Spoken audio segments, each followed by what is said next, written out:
dominado ampliamente por el sector bancario. Esa es la realidad, ojo, característica que compartíamos con muchos otros países. Sin embargo, el mercado de valores siempre fue como el patito feo del mercado financiero. Era algo que la gente lo consideraba como, sí, algo complementario. Y también se tenía el mito de que era cosa de gran experticia y que era cosa como, parecía como, para muchos parecía como física cuántica. Y La elitesco, realidad es que profe. las cosas son mucho más simples, como las vamos a ver hoy. ¿Y por qué les digo que es el gran momento? Fíjense, evidentemente, es evidente que el país cambió. Y ese cambio del país ha hecho que la capacidad de intermediación de la banca se haya visto reducida. Sin embargo, la necesidad financiera de las empresas del sector productivo ha crecido exponencialmente. Entonces, bueno, al reducirse la capacidad de tomar financiamiento bancario, hay que ir forzosamente ahora como la alternativa principal al mercado de valores. Creo que aquí se alinean varios factores adicionales. Creo que hay un regulador que ha marcado una gran diferencia en cuanto a su aproximación al mercado, con una visión proactiva. Ha dinamizado normas que parecían que nunca saldrían. Y bueno, yo creo que probablemente vamos a tocar dos principalmente de esas normas, que son las normas de papeles en divisas y las normas para pymes, muy vinculadas obviamente con el emprendimiento, y que es uno de los grandes potenciales clientes para esto. Y yo voy a hacer una brevísima referencia después a la activación, a la reactivación, después de muchos años, de la bolsa agrícola.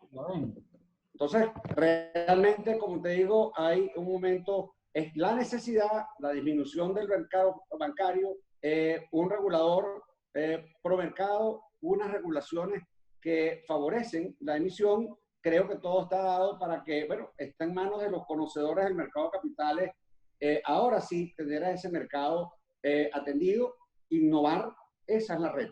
Hay muchas cosas que se pueden hacer, pero si seguimos haciendo lo mismo, no vamos a conseguir mejores resultados.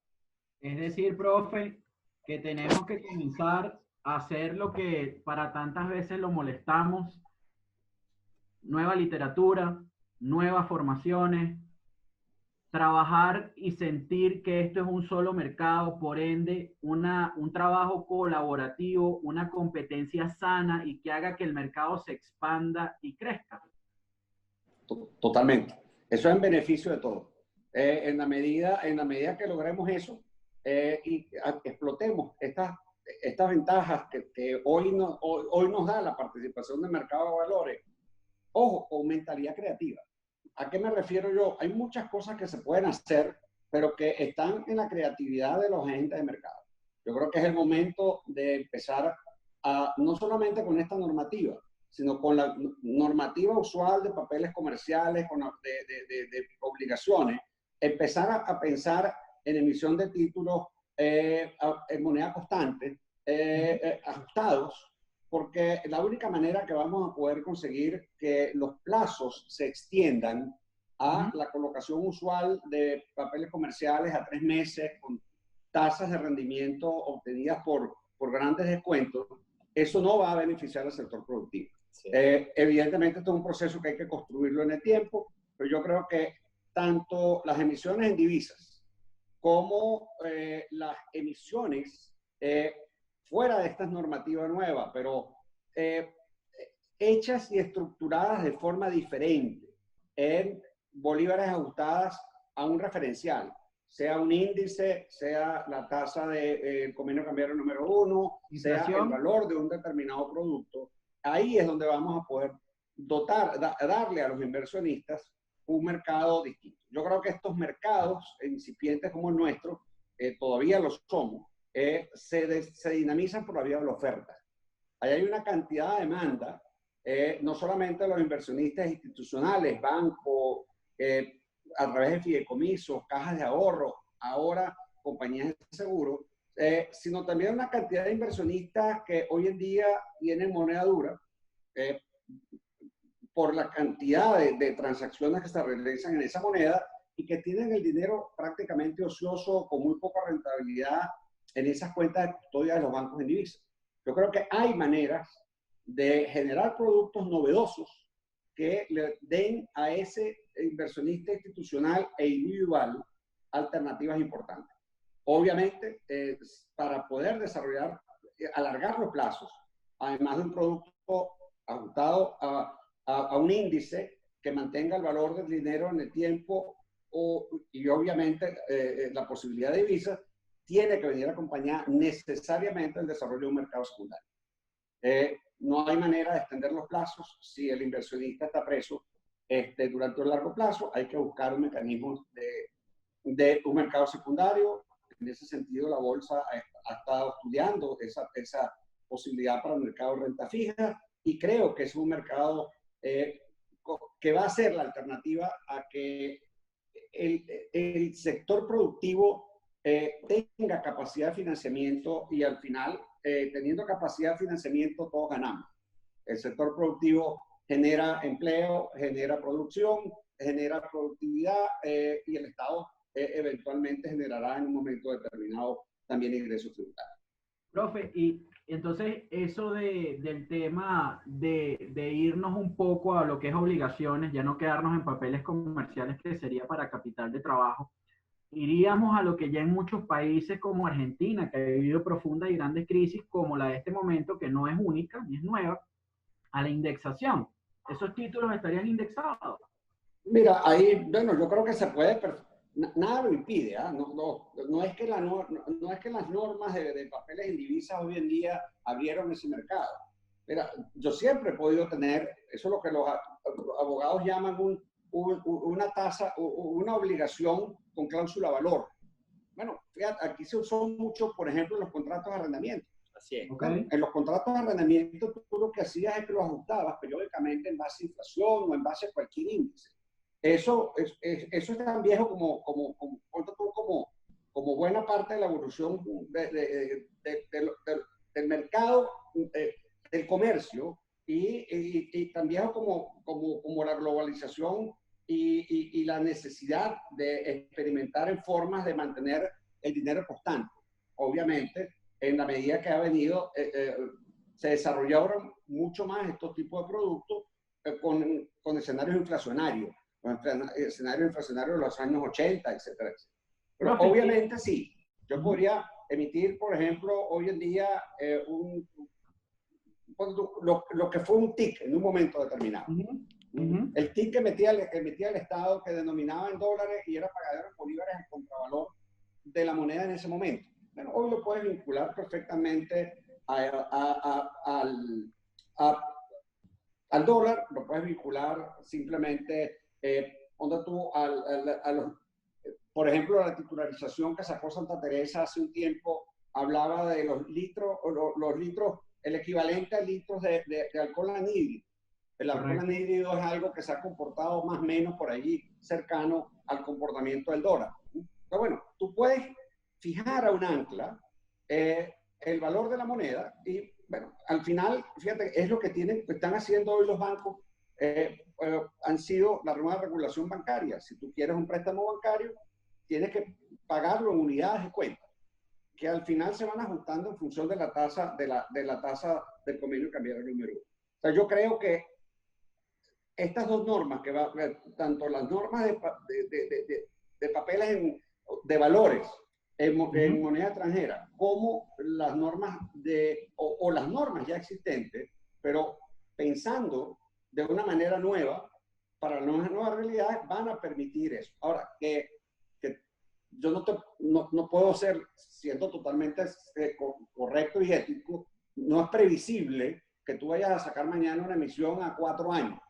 Pero yo sí creo que este modelo, si nosotros pensamos un poquito fuera de la caja, si vamos a poder extender los plazos, ya saliéndonos de ese mercado de 2 o 3 meses a un mercado que progresivamente se irá ampliando de 6 meses a 1 año, y en la medida en que generemos el mercado secundario, ahí vamos a poder tener mayores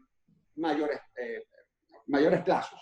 Y llega el mercado secundario Fernando, en un momento oportunísimo, ¿no? de la promulgación de estas nuevas normas, tanto para la emisión de títulos en divisas como el tema de las pymes, llegan en un momento idóneo porque, bueno, tú como que eres un conocedor y que siempre estás peregrinando todo el tema del mercado de valores, el mercado de valores está en un pico.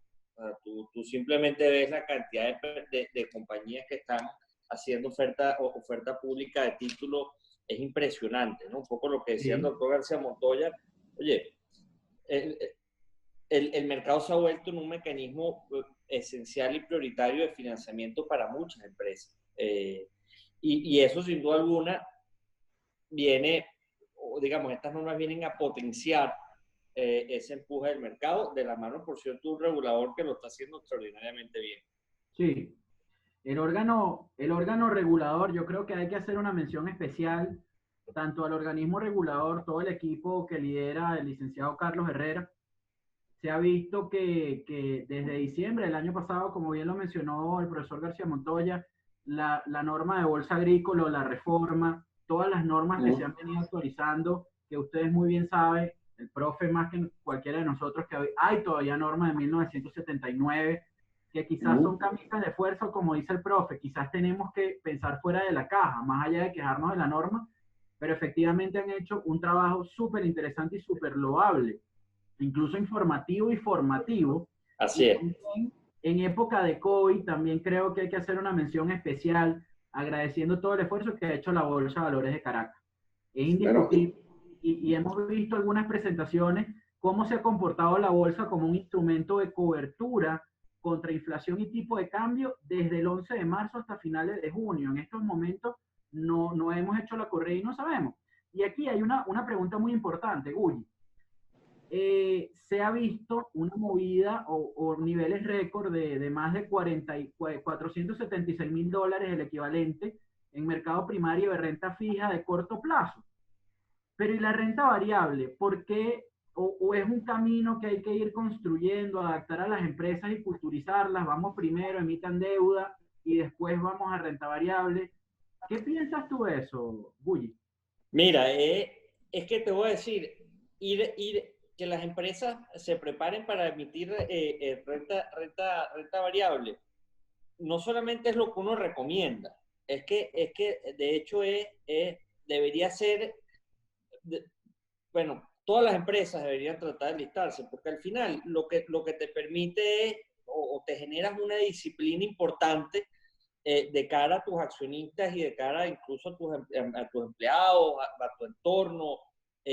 Y yo creo que eso es obviamente, como hablamos en aquel programa que me hiciste una pregunta trampa, no todas las empresas están hechas para el mercado de valores. Hay empresas que simplemente prefieren ser más cerradas, hay empresas, pero digamos, en aras a la transparencia, en aras, sin duda alguna, todas las empresas deberían tratar de prepararse para salir y ofrecer sus acciones al público, ¿no?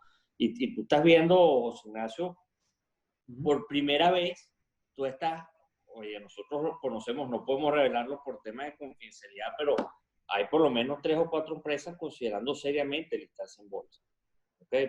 Básicamente, pues mira, los beneficios, no solamente de transparencia, sino que los beneficios que tú puedes ofrecer a tus empleados a través de un plan de acciones, muchísimas cosas que tú puedes, bueno, además de los beneficios impositivos, pero son muchas alternativas que le da la gerencia que las acciones de la empresa cotizan, ¿no?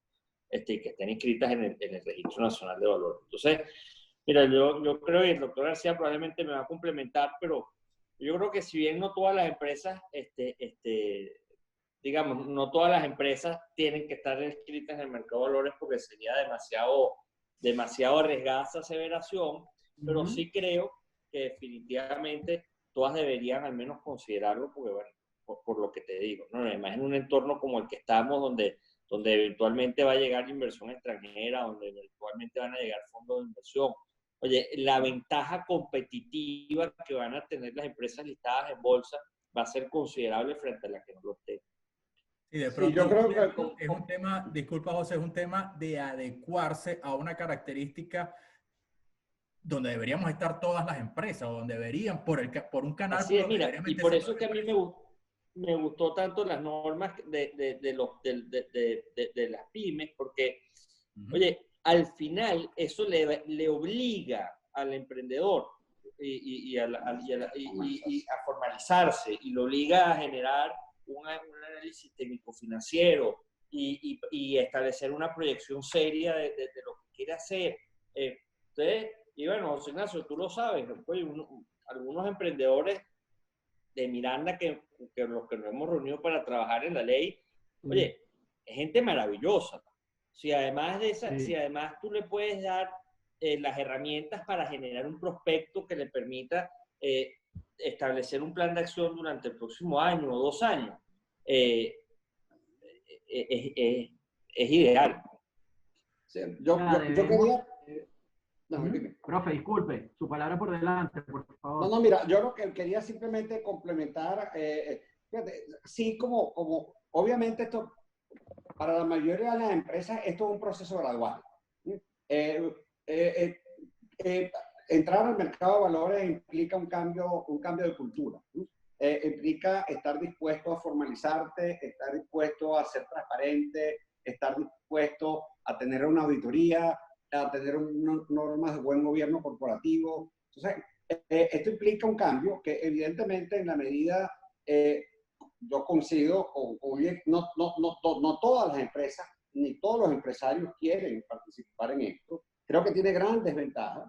Y sí, yo creo que para una empresa, por ejemplo, una pyme o una empresa ya más grande que quiera participar en el mercado, probablemente la vía natural de entrada a lo mejor es a través de una titularización, donde al final, si tú tienes unos buenos contratos o unos buenos activos, bueno, la titularización te facilita, porque te facilita la calificación, porque lo que se califica más es el activo subyacente que a la propia empresa. Pero bueno, entrar por una emisión de renta fija vía titularización o vía papeles comerciales o pagaré bursátil es una opción. Pero evidentemente, sí, yo diría que en un plan de financiamiento estructurado, una empresa debería evaluar que en algún momento el capital de los socios no va a ser suficiente. Entonces, si el capital de los socios no va a ser suficiente y la deuda va a tener un límite por la capacidad de endeudamiento de la empresa, es evidente que una opción extraordinaria es la inversión, la emisión de acciones para la obtención de capital. Bueno, las empresas, como sabemos, no hace falta ser 100% dueño de una empresa para que la empresa se gobierne bien.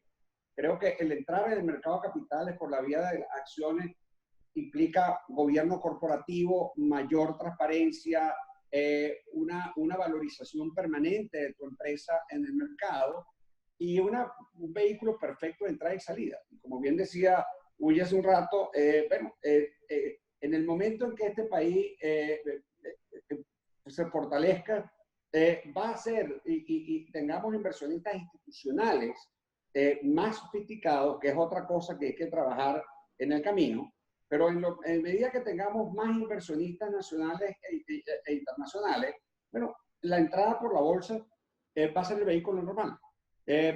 ¿Por qué? Porque cuando yo quiera desarrollar el mercado de capital de riesgo, es evidente que un capitalista de riesgo entra temporalmente en una empresa. El vehículo natural de salida es la bolsa de valores. Entonces, si un emprendimiento, ponte tú de los que se están incubando en Guaira o se están incubando en el Impact Hub o que ya están en una etapa de maduración, el brinco cualitativo probablemente lo puede dar el mercado de capitales y especialmente el mercado de capital de riesgo que viene asociado mucho con esa colocación o adquisición privada de unas acciones con la posibilidad de crear valor para la compañía y en un momento determinado capturar parte de ese valor saliendo el inversionista que apoyó el proyecto. Así es. Profe, y existe la normativa, las normas para la emisión de las pymes y las normas para la emisión de títulos valores en moneda extranjera. Hay una particularidad y creo que es clave decirla. muchas personas se han quedado en que solo se pueden emitir títulos de deuda en moneda extranjera, cuando entre el artículo 2 y 4, corríjanme ustedes dos que son jurisconsultos, abogados, se dice que la superintendencia puede aprobar cualquier otro título valor, la emisión de cualquier otro título valor. Y ayer, casualmente, el CEO de una de las 4 firmas de auditores más importantes en Venezuela, no lo voy a nombrar también por razones éticas para no exponerlo, me mencionaba el artículo 17 de la norma de las pymes, que citaba esto. Me permito leérselos un segundito aquí sobre el artículo 17 de las pymes. ¿Qué es lo que dice? Se ve muy ligero que no estén inscritas en la SUNAVAL. Es delicado para los potenciales inversionistas. ¿A qué se refiere el que las empresas que van a ser emisores no están inscritas en el Registro Nacional de Valores? Y por cierto, voy a interrumpirlos un segundo porque esto es un programa donde hablamos de finanzas, pero estamos en una coyuntura y el presidente de la República de Venezuela acaba de decir que el señor Diosdado Cabello es positivo en COVID y el señor Omar Prieto, gobernador del Zulia. Damas y caballeros que nos están escuchando, todos los que nos están viendo y escuchando, por favor, a cuidarse. Así es. Así es. Así es. Así es. Así se Mira, déjame atacar 2 puntos. Déjame comenzar por la primera aseveración que hiciste. Yo creo que es muy importante cuando analicen las normas de papeles en divisa. Una de las cosas que uno oye repetidamente en el mercado es que solamente las exportadoras van a poder emitir y que solamente se puede emitir renta fija. Como tú bien apuntabas, el artículo 3 es la clave, yo le diría, para poder innovar dentro de estas normas.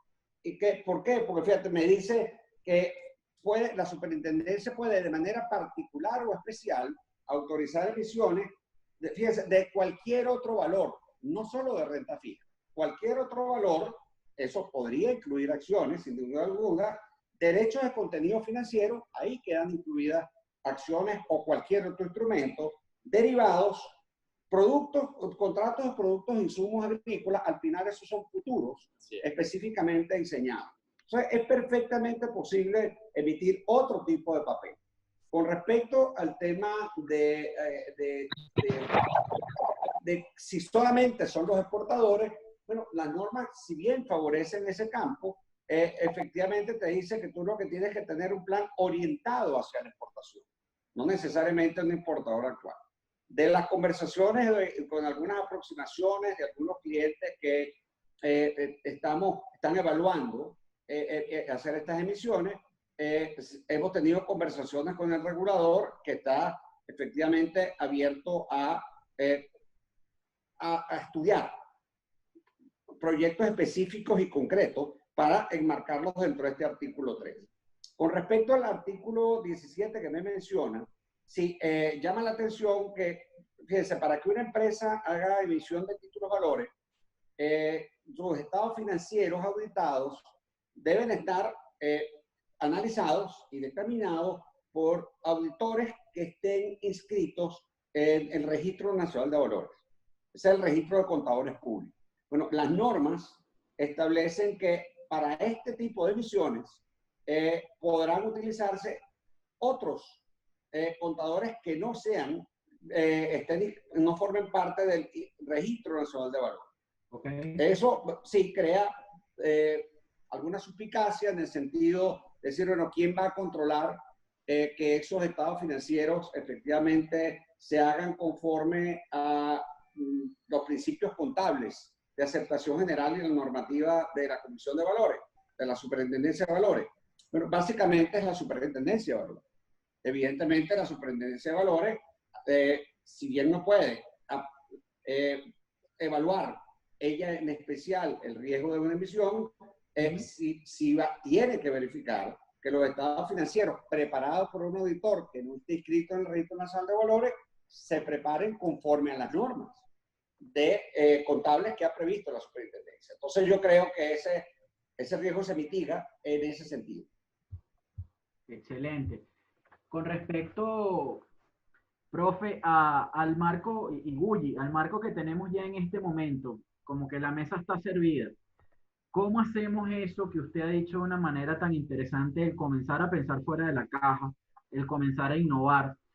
Eso implica que los que estamos del lado de las casas de bolsa, los corredores como Gulli o mi persona, los asesores de inversión, las firmas de contadores, etcétera, las calificadoras de riesgo, Calificadora. sí, comencemos a tener mesas de trabajo y a voltear hacia nuestros vecinos a ver qué tienen ellos que quizás no tengamos nosotros para comenzar a proponer, porque es muy fácil, quizás lo que hemos hecho hasta el momento, de pedir y pedir y pedir y pedir al órgano regulador o decirle a la bolsa, mira, mira esto, esto, esto y esto, ajá, pero ¿y nosotros qué generamos? ¿Será que también empieza de parte nuestra el comenzar a generar valor y propuestas? Ya va, y yo te quiero Mira, hacer una observación en este sentido. También del lado del inversionista, porque estamos hablando del lado de Así los es. emisores, pero del lado del inversionista, ¿cómo le llegamos? ¿Cómo lo enamoramos?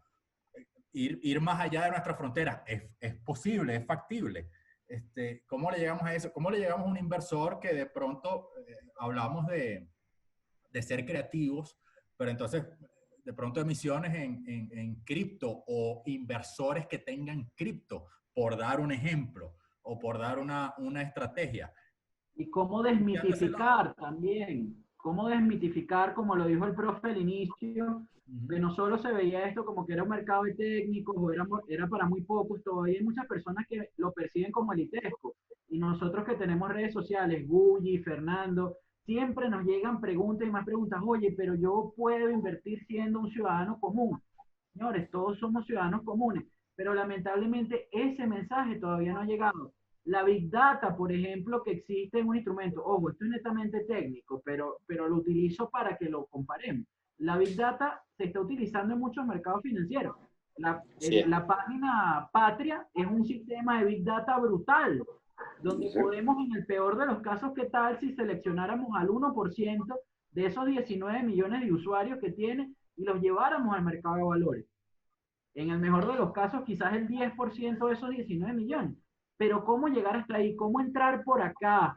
¿Cómo entrar por la vista y también por el estómago, el tema emocional a la gente, de que dejen de pensar de que esto es un mercado muy elitesco, muy complicado, o como muchos nos escriben por las redes sociales a veces con los requisitos para quedarse como inversor? Ay, es que eso es mucho papeleo.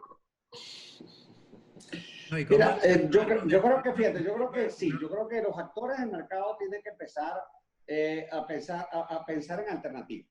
Evidentemente, sí, hay que identificar, ya uno tiene que darse cuenta que ya no solamente hay el emisor de un papel o el colocador de un papel, no debe ver como su mercado final exclusivamente a las cajas de ahorro, a los fideicomisos. Bueno, pues primero tiene que, si son esos, tiene que ofrecerle un producto distinto al que hay hoy. Si todos seguimos haciendo lo mismo, como te digo, al final va a llegar, vamos a saturar el mercado de papeles a cortísimo plazo. Yo creo que hay que, primero, sí, hay que hacer una campaña de divulgación. Creo que en eso también la Escuela Bursátil de Sunaval está haciendo un papel importante. Creo que todos debemos empezar a divulgar en esto para aterrizar a los conceptos sencillos de ¿qué es comprar una bolsa, en la bolsa una acción? Bueno, simplemente es comprar un título que tiene una garantía de liquidez, dependiendo obviamente del tipo de acción que tú compres, porque tiene un mercado secundario estable, que te protege de la inflación, como tú bien dices, y ha sido la historia en el último año y medio por lo menos, pero además que tiene una gran ventaja.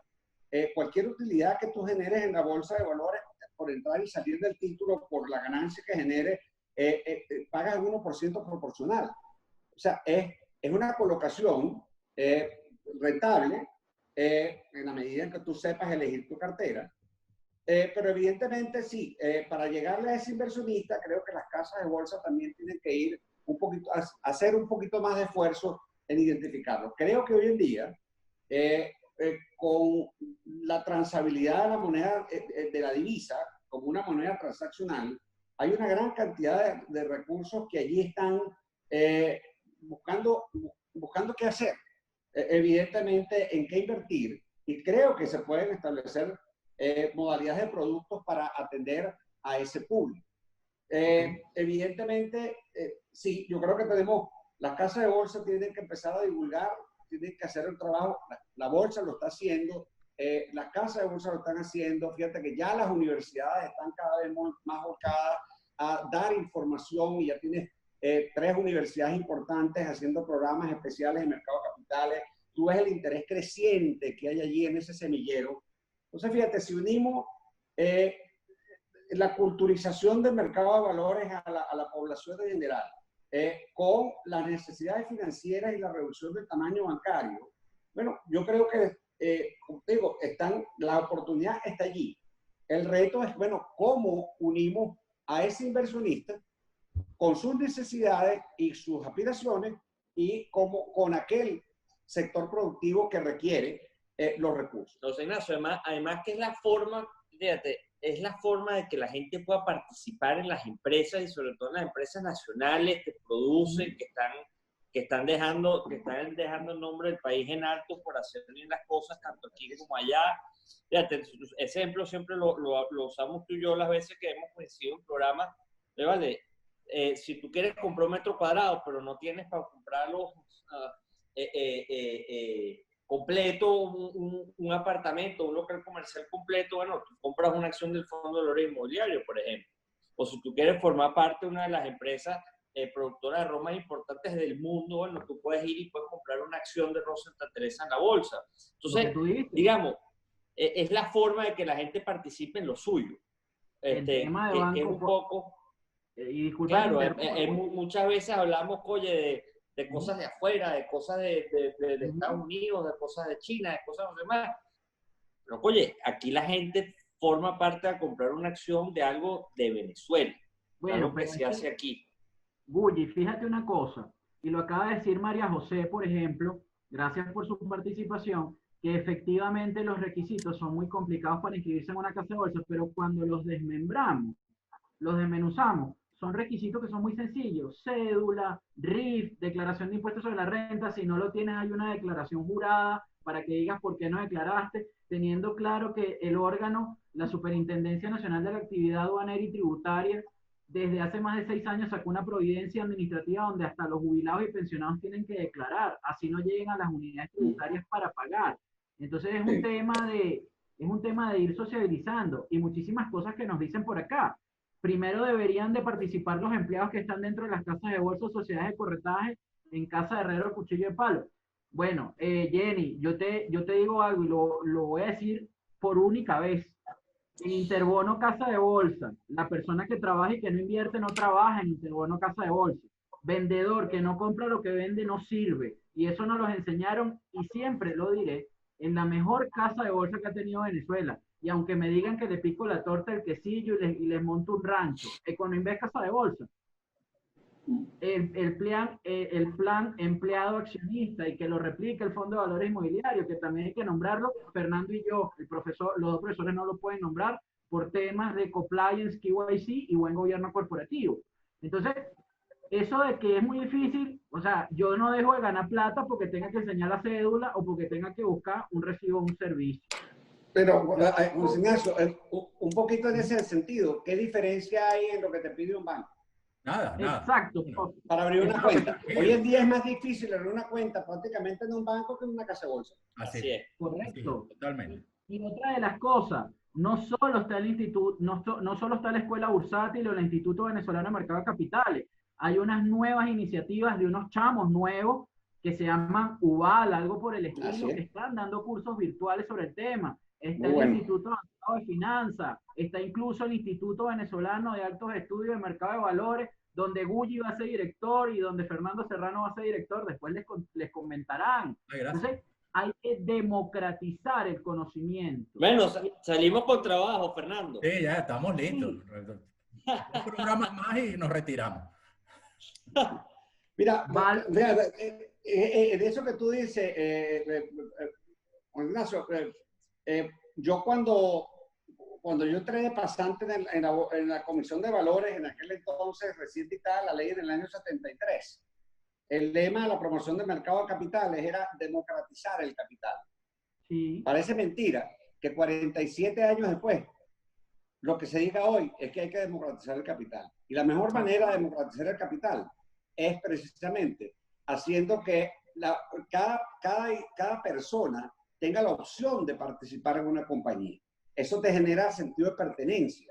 Fíjate, ya tú tienes casos como, ya las empresas inclusive que están en el mercado de valores, tú ves que una forma de remunerar o de asegurarle, hoy en día las prestaciones sociales lamentablemente no protegen como un mecanismo de cesación de la relación laboral en un momento determinado. Pero fíjate, cuando a ti te dan un plan de opciones, bueno, tú eres dueño de esas acciones como parte de tu remuneración o tus bonificaciones. No, tú al final tienes más compromiso con la empresa porque a ti te duele, tú te identificas.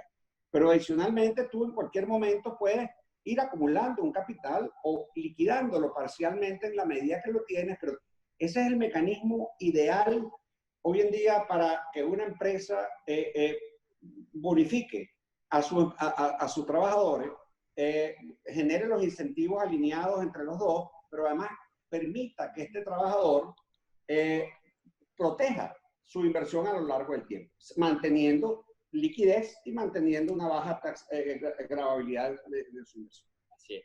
Profe, y eso que usted acaba de decir es tan interesante.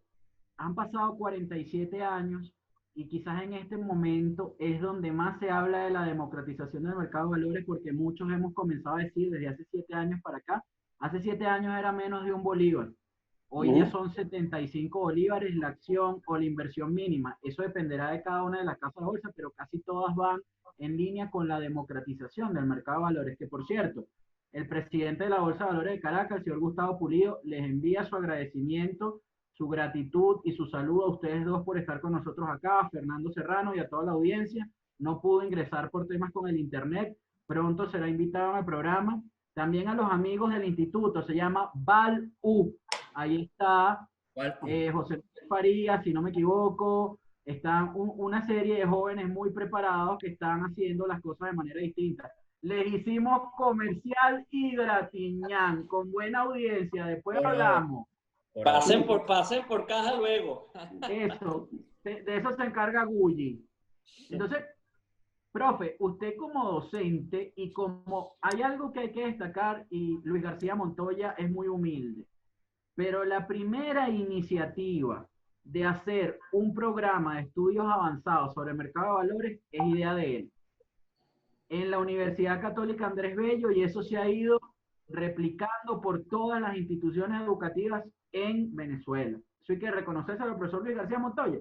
Pero, profe, en el sentido y en el ámbito académico, no deberíamos comenzar por las escuelas. Total.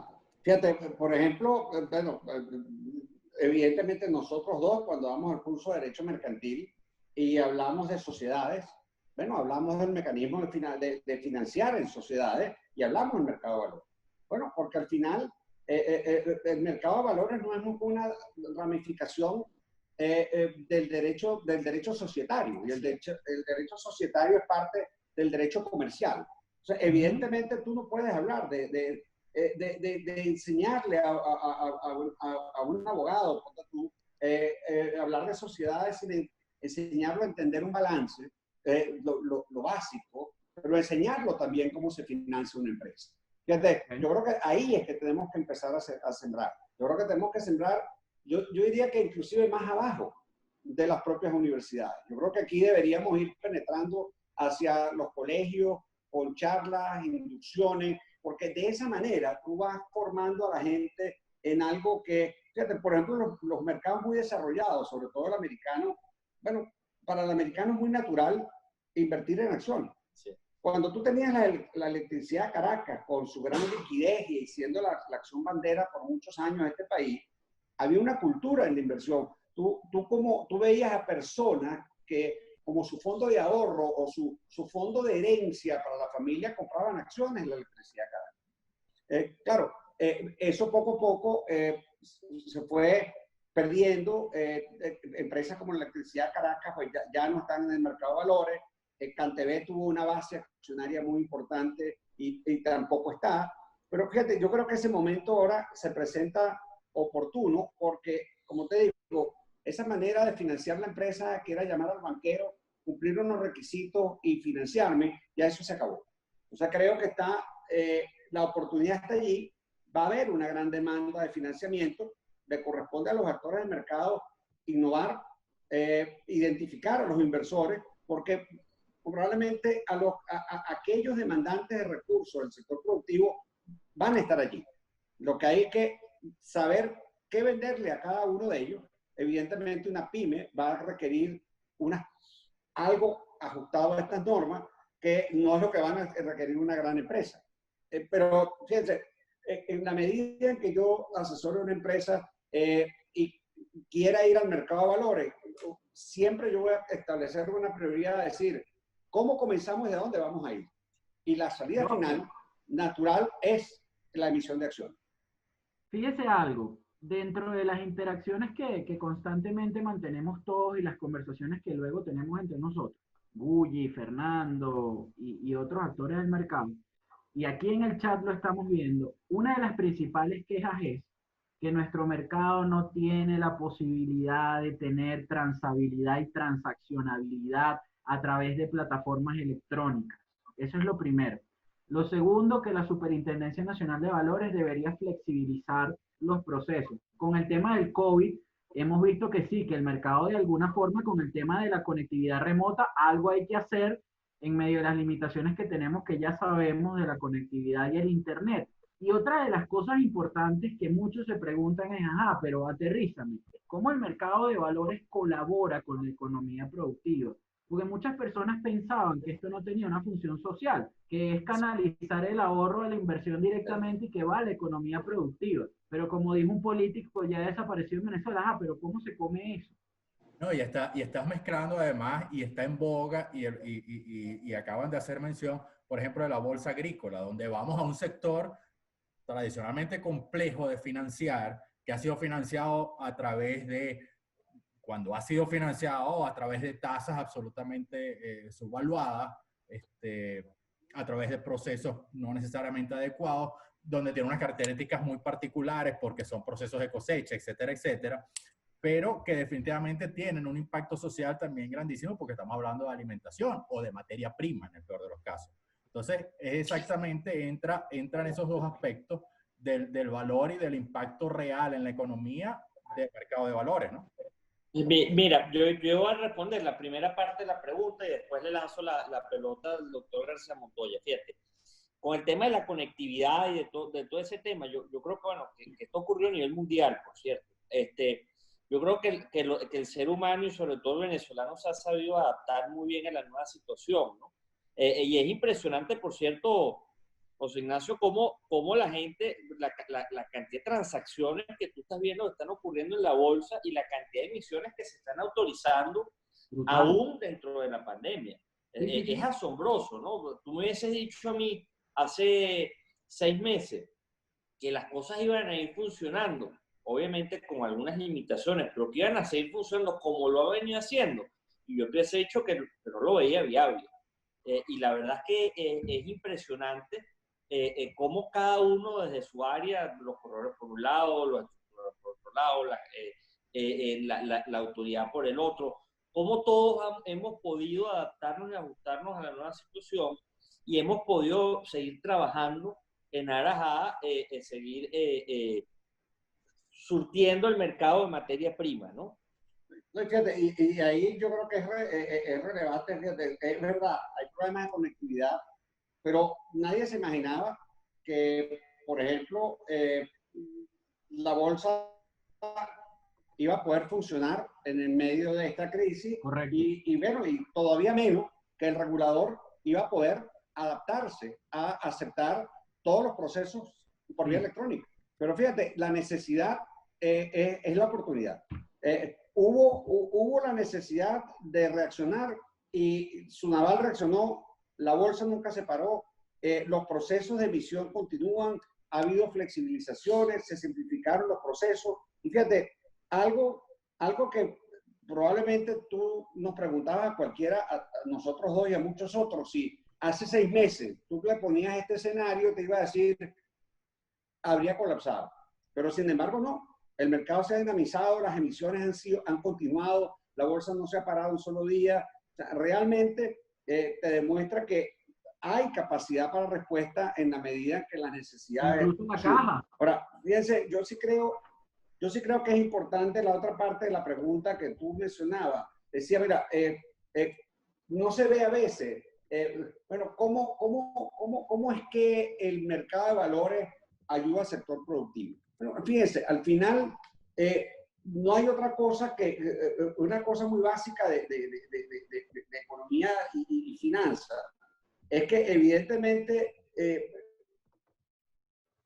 para que el sector productivo pueda funcionar y operar, necesita factores de producción. Pero además, la empresa necesita un flujo constante de dinero, que es ese capital de trabajo, y ese capital para inversión, para montar la planta, para renovarla, para mantenerse al día. Pero fíjese, es evidente que cuando esa empresa va o bien al mercado bancario, que es una parte significativa del mercado financiero, lo que vas a mandar recursos. Pero y el inversor que va al banco, lo que quiere decir, yo tengo un excedente, guárdamelo por razones de seguridad, guárdamelo por razones de transabilidad o por razones de rentabilidad. Bueno, cuando va al mercado de valores pasa exactamente lo mismo. Cuando una empresa requiere financiamiento, va directamente a través de una casa de bolsa o una casa de corretaje, va al mercado, capta el dinero, y ese dinero ¿a qué lo dedica? A mantener la empresa en marcha, a comprar materia prima, a pagar empleo productivo. O sea, en la medida en que nosotros generemos mayor intermediación financiera y vayamos profundizando el mercado de capitales, las empresas tendrán mayor capacidad de demandar factores productivos, generaremos empleos productivos y permanentes en el tiempo, formalizaremos la economía y evidentemente habrá también una mayor diversidad de productos en un momento determinado. Entonces, yo creo que sí, los mercados de valores son un enorme dinamizador del desarrollo. Sobre eso hay cuantiosa literatura que te demuestra, sí, que cuál es el efecto dinamizador de un mercado de valores en la economía y bueno, sí, y bueno, también cómo en este tipo de países pueden establecerse ideas para fomentar ese mercado de valores.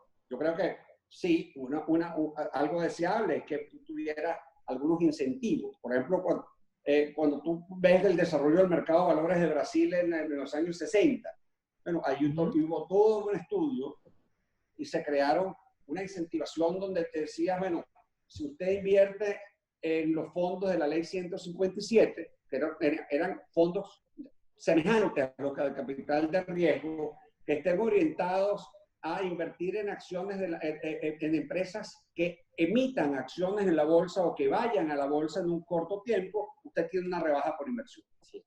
Eso sería un sacrificio del Estado en no contar con una renta hoy, pero tendría un efecto multiplicador porque tendría mayor capacidad de emprendimiento en el tiempo. Fíjate, yo creo que hay maneras para hacerlo. Esas serían ideas para el Estado, pero yo creo que dentro de lo que tenemos hoy en día podemos hacer muchas cosas y nosotros en concreto estamos trabajando en 2 o 3 cosas en esta línea que te digo de generar un poco productos innovadores en este mecanismo. Y Fernando, y lo que tú decías de la bolsa agrícola, fíjate, eso es otra cosa que probablemente nadie se imaginaba que íbamos a volver a estar hablando de una bolsa agrícola hace unos meses, hace unos años atrás. No solo una. Así es. No Mira, solo una, así es. Y te digo, y el impulso, la verdad, fíjate, al final las cosas llegan cuando tienen que llegar. Fíjate, la misma limitada capacidad de intermediación que tiene el mercado bancario ha hecho que precisamente ese sector, no solo agrícola, agrícola y agroindustrial, se vea la necesidad de mandar recursos para, bueno, no solamente para financiar mi cosecha, sino para yo asegurarme el suministro en mi cadena de producción. O sea, evidentemente, fíjate, a eso lleva al impulso que se le ha dado a la bolsa agrícola en este momento y es un tema de muy breve plazo que tú la vas a ver operando y ahí vas a tener una gran ventaja porque ahí el productor va a saber que va a poder prevender su a través de un reporte bursátil, va a poder prevender su cosecha. Pero eso a su vez asegura que el productor tenga garantizado su producto.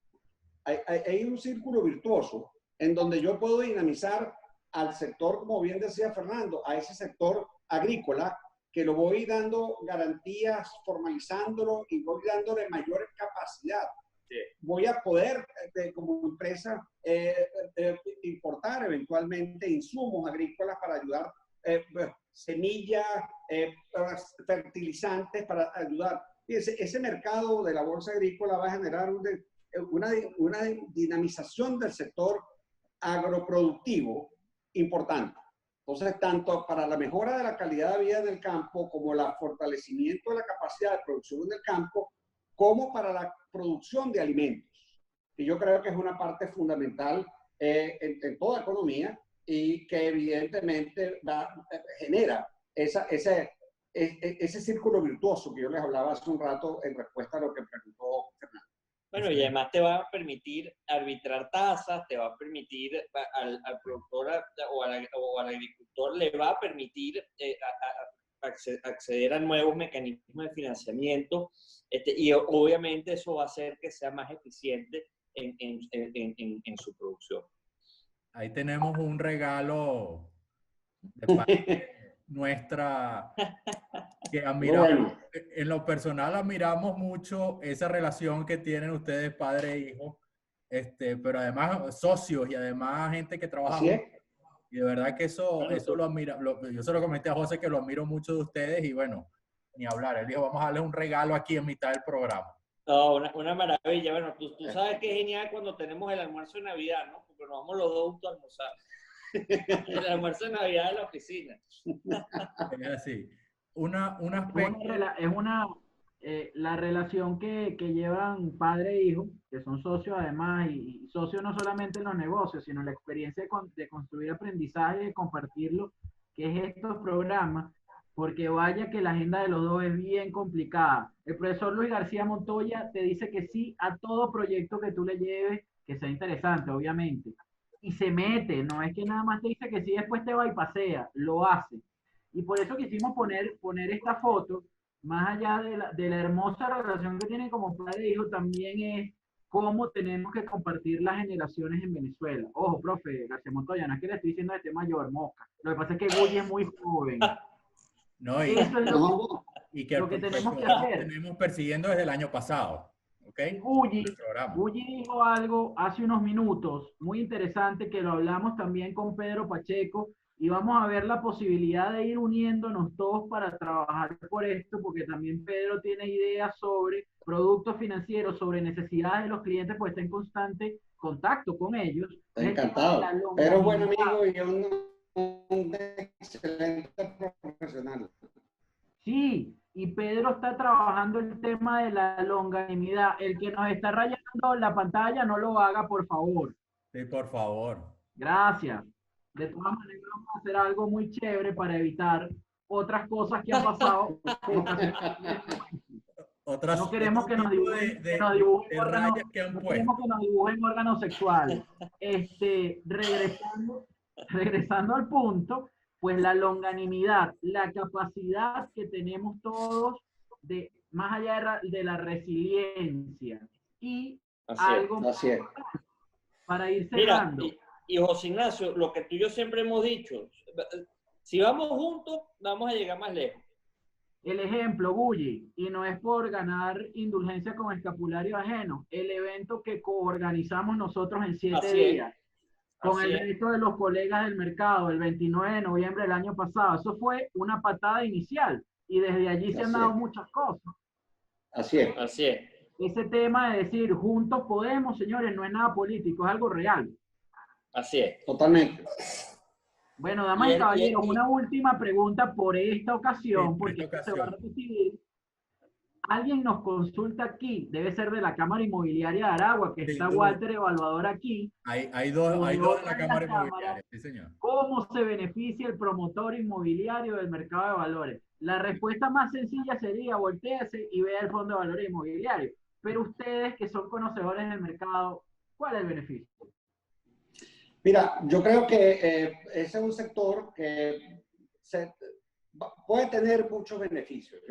Yo te diría, por ejemplo, una empresa que construya un centro comercial o simplemente alguien que tenga una cartera de arrendamientos.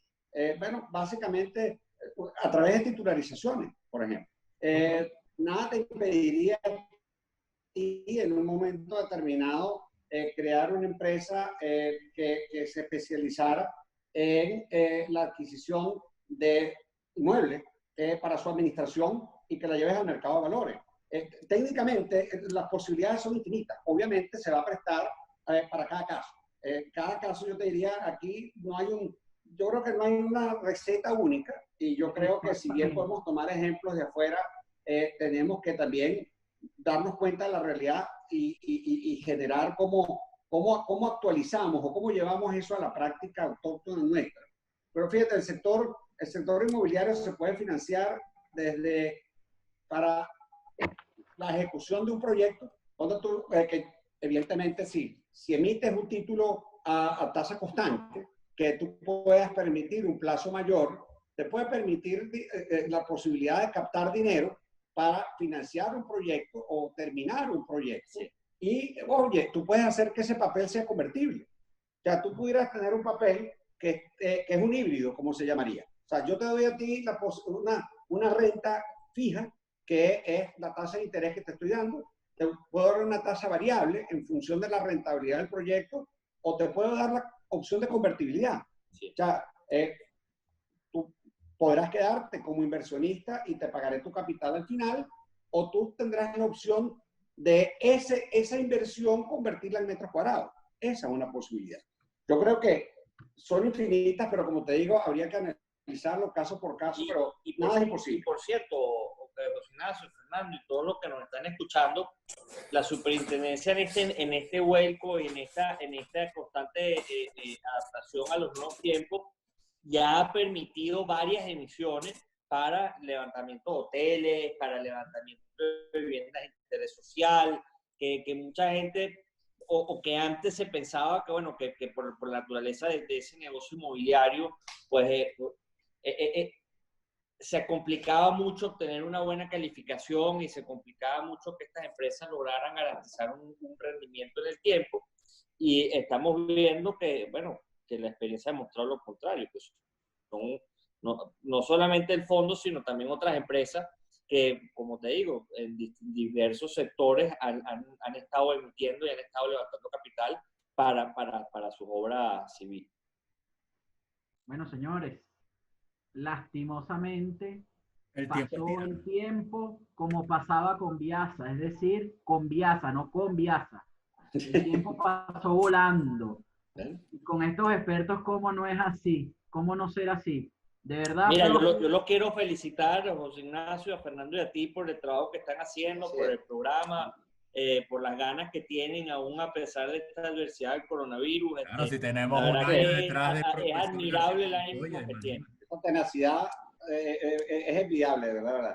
Y así es que se construye proyectos, así que se construye país. De verdad que muchas gracias. Gracias a ustedes, gracias, profe. Después de un año lo tuvimos aquí. Ya Gulli es prácticamente nómina.